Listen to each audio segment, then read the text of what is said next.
अलीगढ़ के आज के इस प्रबुद्ध सम्मेलन में मंच पर उपस्थित प्रदेश सरकार में मेरे सहयोगी मंत्री श्री संदीप सिंह जी, अनूप प्रधान जी, माननीय सांसद अलीगढ़ श्री सतीश गौतम जी, माननीय सांसद एटा श्री राजवीर सिंह राजू भैया जी, माननीय सांसद हाथरस श्री राजवीर दिलेर जी, जिला पंचायत के अध्यक्ष श्रीमती विजय सिंह जी, माननीय विधायकगण श्रीमती मुक्ता संजीव राजा जी, जयवीर सिंह जी, अनिल पराशर जी, रविंद्रपाल सिंह जी, विधान परिषद के माननीय सदस्य श्री मानवेंद्र सिंह जी, ऋषिपाल सिंह जी, श्री चंद शर्मा जी, महानगर के अध्यक्ष श्री विवेक सारस्वत जी, भारतीय जनता पार्टी के राष्ट्रीय कार्यालय के सचिव श्री आरपी सिंह जी, प्रमोद गुप्ता जी,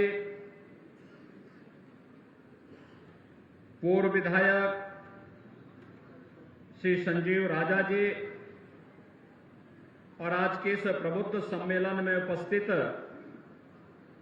अलीगढ़ के मेरे सभी प्रबुद्धजन, उपस्थित भाइयों बहनों, विभिन्न संगठनों, Indian medical association, chamber of industries, chamber of commerce, bar association, विभिन्न शिक्षक संगठनों से जुड़े हुए सभी पदाधिकारी और समाज जीवन में लोगों की जन जागरूकता से लेकर के उन्हें समाज और राष्ट्र की मुख्य धारा के साथ जोड़ने में महत्वपूर्ण भूमिका का निर्वहन करने वाले हमारे सभी प्रबुद्धजन, उपस्थित भाइयों बहनों, आज के इस प्रबुद्ध सम्मेलन में मैं आप सभी अलीगढ़ के प्रबुद्धजनों का इस मंच की ओर से हृदय से स्वागत करता हूं। भाइयों बहनों, अलीगढ़ प्रदेश का एक प्रमुख जनपद और महानगर है। अपनी इसकी एक पहचान है। पौराणिक काल से लेकर के देश की आजादी की लड़ाई के दौरान अग्रणी भूमिका में अलीगढ़ ने सदैव नेतृत्व प्रदान किया। आजादी के बाद अलीगढ़ ने प्रदेश में और राष्ट्रीय नेतृत्व स्तर पर भी नेतृत्व प्रदान करने के लिए सदैव अपनी भूमिका का निर्वहन किया। अलीगढ़ के विकास के लिए अलग अलग स्तर पर निरंतर प्रयास हुए। कभी बाबूजी श्री कल्याण सिंह जी के नेतृत्व में यहां के परंपरागत उद्यम को फिर से पुनर्जीवित करने के लिए ताला नगरी के रूप में उसे आगे बढ़ाने का कार्य किया गया। और आज मैं अलीगढ़ के इसी हुनर को एक मंच प्रदान करने के लिए आपके बीच में आया हूं कि विगत 8.5 वर्ष के दौरान आपने देश को बदलते हुए देखा है। यह देश आज अपनी आजादी का अमृत महोत्सव मना रहा है। आजादी के अमृत महोत्सव में भाइयों बहनों, किसी भी देश के लिए इससे गौरव की बात क्या हो सकती है कि जिस ब्रिटेन ने भारत पर 200 वर्षों तक शासन किया, आज उस ब्रिटेन को पछाड़ करके भारत दुनिया की 5वीं बड़ी अर्थव्यवस्था के रूप में दुनिया के सामने आया है।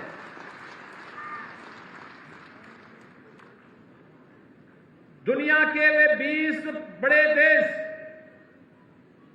जिनका दुनिया के 80% संसाधनों पर अधिकार है, G20 के नाम पर वे जाने जाते हैं और G20 के उन देशों का अगले 1 वर्ष तक अध्यक्षता प्रधानमंत्री मोदी जी के नेतृत्व में भारत करेगा। ये भारत की आजादी के अमृत महोत्सव में वैश्विक स्तर पर भारत की बढ़ती हुई प्रतिष्ठा का प्रमाण है और विगत 8.5 वर्ष के दौरान बदलते हुए भारत को जीवन के प्रत्येक क्षेत्र में कार्य करने वाले नागरिकों के जीवन में हो रहे परिवर्तन को हम सबने नजदीक से अनुभव किया है। सबका साथ, सबका विकास केवल एक नारा नहीं, बल्कि भारत की एक हकीकत बनी है। हर व्यक्ति के जीवन में परिवर्तन का कारक बना है। एक एक योजना व्यक्ति के स्वावलंबन से लेकर के उसके सम्मान का प्रतीक बनी है और आज इन्हीं सब बातों को लेकर के कि जो लोग जातिवाद के नाम पर, क्षेत्र, मत और मजहब के आधार पर सामाजिक ताने बाने को छिन्न भिन्न करते थे, देश और प्रदेश ने उन्हें दरकिनार करते हुए विकास को प्राथमिकता दी। प्रधानमंत्री मोदी जी के आह्वान पर देश के अंदर और प्रदेश के अंदर निरंतर परिवर्तन का वाहक बन करके डबल इंजन की सरकार दी। डबल इंजन की सरकार ने भी आपके सम्मान की रक्षा और आपकी सुरक्षा का बेहतर माहौल देने का कार्य किया है और भाइयों बहनों, आज वही आह्वान करने के लिए मैं आपके बीच में आया हूं। विकास एक निरंतर चलने वाली प्रक्रिया है। यहां पे अभी हमारे सांसद श्री सतीश गौतम जी कार्यों को गिना रहे थे। उन्होंने अपने कार्यों की एक लंबी फेहरिस्त आपके सामने दी कि अलीगढ़ में राजा महेंद्र प्रताप सिंह जैसे महान स्वतंत्रता संग्राम सेनानी के नाम पर एक विश्वविद्यालय की स्थापना हो रही है। इसी अलीगढ़ के अंदर यहां पर ट्रांसपोर्ट नगर की स्थापना हो रही है। स्मार्ट सिटी मिशन के अंतर्गत अलीगढ़ आज एक नए रूप में देश के सामने है। डिफेंस कॉरिडोर की स्थापना यहां पर की जा रही है, जिसके माध्यम से यहां के उद्यमियों को अपने हार्डवेयर के आइटम को वैश्विक स्तर पर पहुंचाने में मदद मिलेगी। और भाइयों बहनों, उन्हीं सब कार्यों के लिए आज एक बार फिर से मैं आपके बीच यहां पर आया हूं आपसे कहने के लिए। विगत 8 वर्ष में बदलते हुए भारत को, पिछले 5.5 वर्ष के अंदर बदलते हुए उत्तर प्रदेश को आपने देखा है। आज उत्तर प्रदेश की कानून व्यवस्था तो देश के लिए को नजीर बनी हुई है। हर व्यक्ति जहां भी हम जाते हैं, लोग इस बात को कहते हैं कि आखिर उत्तर प्रदेश ने आज दंगा मुक्त प्रदेश बन करके देश के सामने और दुनिया के सामने एक नजीर प्रस्तुत की है। कहां 2012 से 17 के बीच में प्रदेश के अंदर दंगों का एक लंबी श्रृंखला खड़ी हुई थी। 700 से अधिक छोटे बड़े दंगे हुए थे। महीनों महीनों कर्फ्यू रहता था। लेकिन भाइयों बहनों, आज कर्फ्यू समाप्त। आज कर्फ्यू नहीं, दंगे नहीं, दंगाई नहीं। जिन दंगों को शासन का सरपरस्ती प्राप्त होती थी, वे दंगाई आज दंगा करना भूल गए। आज उनमें से बहुत सारे लोगों ने तो अपनी आजीविका के लिए अब ठेला लगाना प्रारंभ कर दिया और आसानी से अपनी आजीविका को आगे बढ़ा रहे हैं। अब अपराध से तौबा कर लिया, आगजनी से तौबा कर लिया।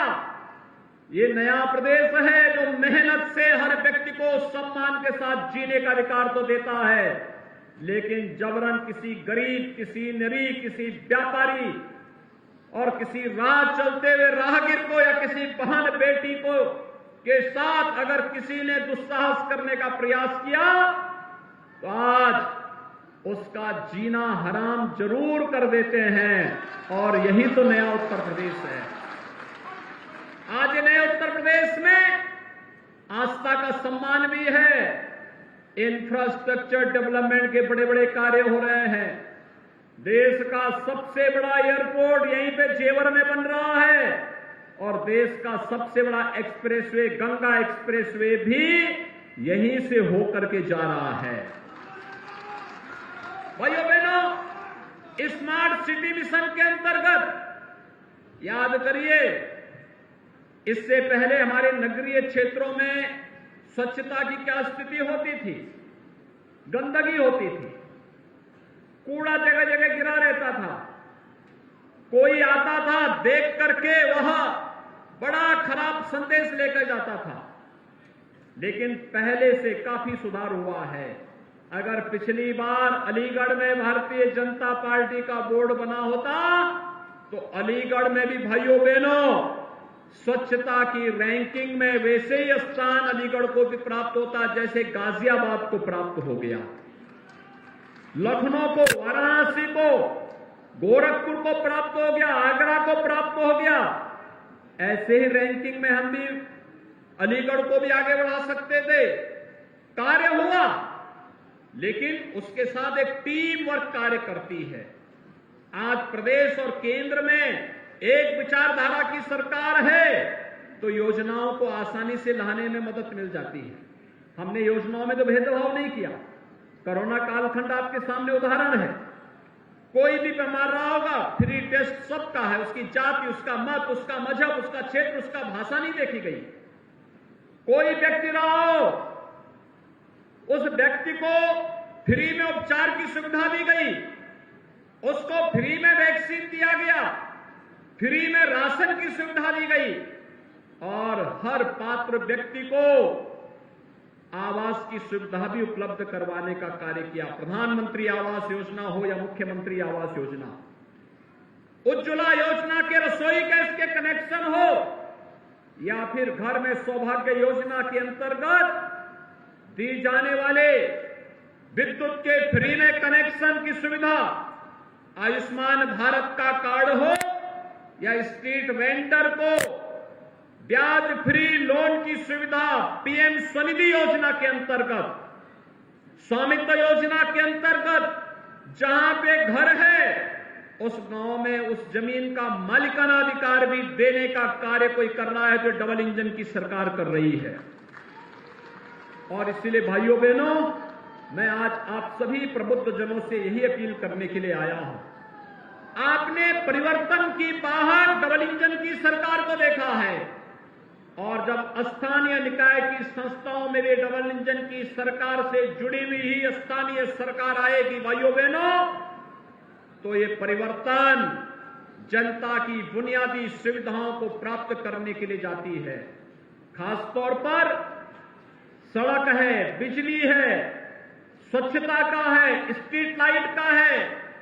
आज आप देख रहे होंगे 2017 के पहले जितनी भी स्ट्रीट लाइट होती थी बेतरतीब हेलोजन लगे रहते थे, कभी चल रहा है कभी नहीं चल रहा है। आज आप जाइए किसी भी महानगर के अंदर, उत्तर प्रदेश के अंदर, पिछली सरकारों ने तो बिजली देनी बंद कर दी थी, इसलिए उनके लिए स्ट्रीट लाइट का कोई महत्व ही नहीं था। क्योंकि जब बिजली नहीं आएगी तो लाइट जलेगी कैसे? वे बिजली नहीं देते थे, लाइट जलती नहीं थी, इसलिए उनको पता ही नहीं था कि ये सब एक जैसी लाइट लग जाएगी तो इसका प्रभाव होगा। लेकिन भाइयों बहनों, आज आपने देखा होगा एलईडी स्ट्रीट लाइट एक जैसी कलर की, दुधिया कलर की आपको पूरे महानगर के अंदर, पूरे प्रदेश के अंदर आपको देखने को मिल जाएगा।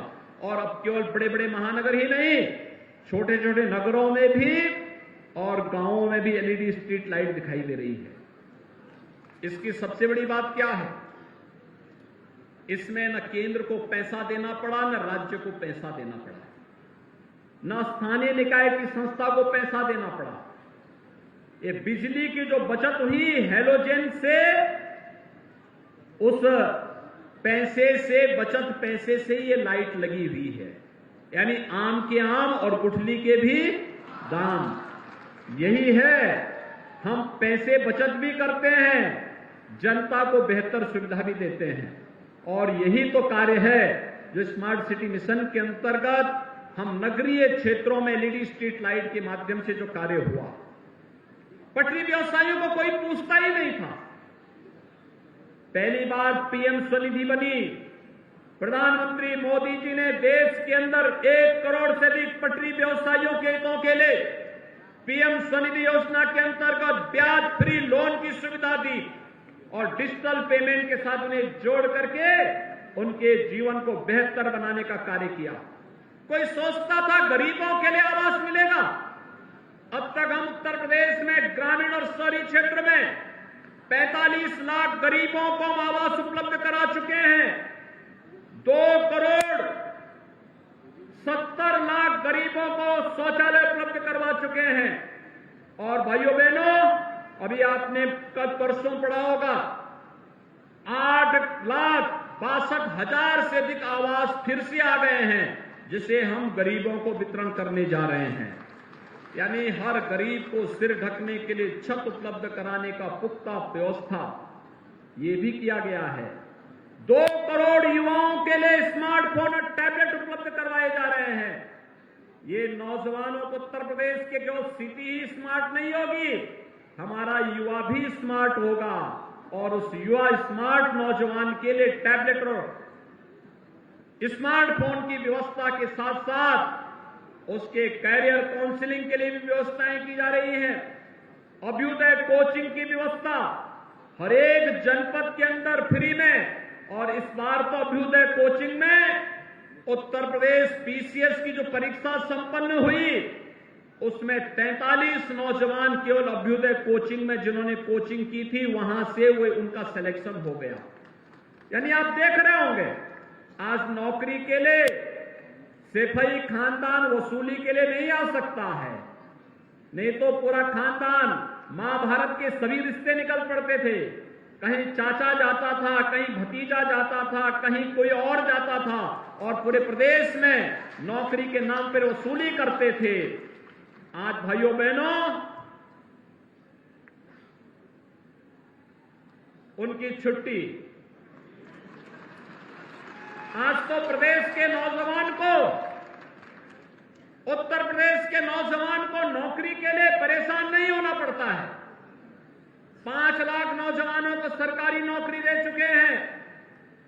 1 करोड़ 61 लाख नौजवानों को प्रदेश के अंदर सुरक्षा और कानून व्यवस्था की बेहतर स्थिति के माध्यम से जो निवेश हुआ है उसके माध्यम से नौकरी और रोजगार उपलब्ध कराया गया है।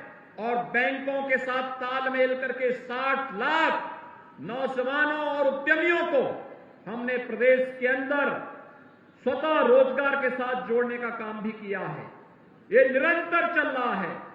मिशन रोजगार के अंतर्गत प्रधानमंत्री मोदी जी ने अभी परसों 71,000 नौजवानों को सरकारी नौकरी के कार्ड नियुक्ति पत्र वितरित किए। 10 लाख नौजवानों का अग्निवीर के रूप में भर्ती की प्रक्रिया चालू हो चुकी है। 10 लाख नौजवानों को अन्य सरकारी नौकरी भारत सरकार देने जा रही है। अब भेदभाव नहीं, हर नौजवान को उसकी योग्यता और क्षमता के अनुरूप नौकरी देने की कार्रवाई को आगे बढ़ाया जा रहा है। और अलीगढ़ में तो इतना पोटेंशियल है, जेवर एयरपोर्ट बनेगा, ये लॉजिस्टिक हब और ट्रांसपोर्ट हब, ये आसपास का क्षेत्र बनेगा। लाखों नौजवानों को नौकरी वाला तो ये क्षेत्र अकेले बन जाएगा, लाखों नौजवानों के लिए। उसके लिए तैयारी करें और इसीलिए आज मैं आपके पास आया हूं। हम लोगों ने फरवरी में एक बड़े विराट इन्वेस्टर समिट के आयोजन को लखनऊ में आयोजित करने के लिए तैयारी प्रारंभ की है। हमारी टीमें जा रही हैं, हम उसका पोर्टल लॉन्च कर चुके हैं, कार्यक्रम की घोषणा कर चुके हैं। हमारे लिए कोई व्यक्ति निवेश करता है, वह स्कूल में हो, हॉस्पिटल में हो, कन्वेंशन सेंटर में हो, उद्योग लगाने को लेकर के हो, कहीं भी वह निवेश करता है, किसी भी कार्य में करता है, हमारे लिए वह स्वागत योग्य है। हम उसको भी सुरक्षा देंगे, उसकी पूंजी की सुरक्षा भी देंगे और भ्रष्टाचार मुक्त व्यवस्था के माध्यम से जिस प्रकार से अपराध और अपराधियों के प्रति जीरो टॉलरेंस है, वैसे ही प्रदेश में भाइयों बहनों आज के दिन पर भ्रष्टाचार और भ्रष्टाचारियों के प्रति जीरो टॉलरेंस की नीति के तहत सरकार कार्य कर रही है और उसी के लिए मैं आह्वान करने के लिए आया हूं। एक, सभी उद्यमी, सभी व्यापारी, सभी चिकित्सक, जीवन के किसी भी क्षेत्र में कार्य करने वाला कोई व्यक्ति वह निवेश के उस अनुकूल वातावरण को अपने जनपद में बनाने की तैयारी करें। अलीगढ़ में हार्डवेयर के लिए विख्यात है। इतना अच्छा हार्डवेयर का कार्य यहां पर है, केवल ताला ही नहीं बल्कि अब तो डिफेंस कॉरिडोर का एक नोड यहां बन रहा है। यहां के स्किल को देखते हुए कि यहां पर हम बड़े से बड़े सेना से जुड़े हुए किसी भी प्रकार के आयुध के लिए भी उस प्रकार के आइटम अकेले अलीगढ़ बनाने की क्षमता रखता है और उसके लिए उस प्रकार के ट्रेनिंग सेंटर को बनाने के लिए, स्किल डेवलपमेंट के सेंटर को विकसित करने के लिए या उस प्रकार के उद्यम को यहां पे लगाने के लिए आज आप सबको अपनी तैयारी करनी पड़ेगी।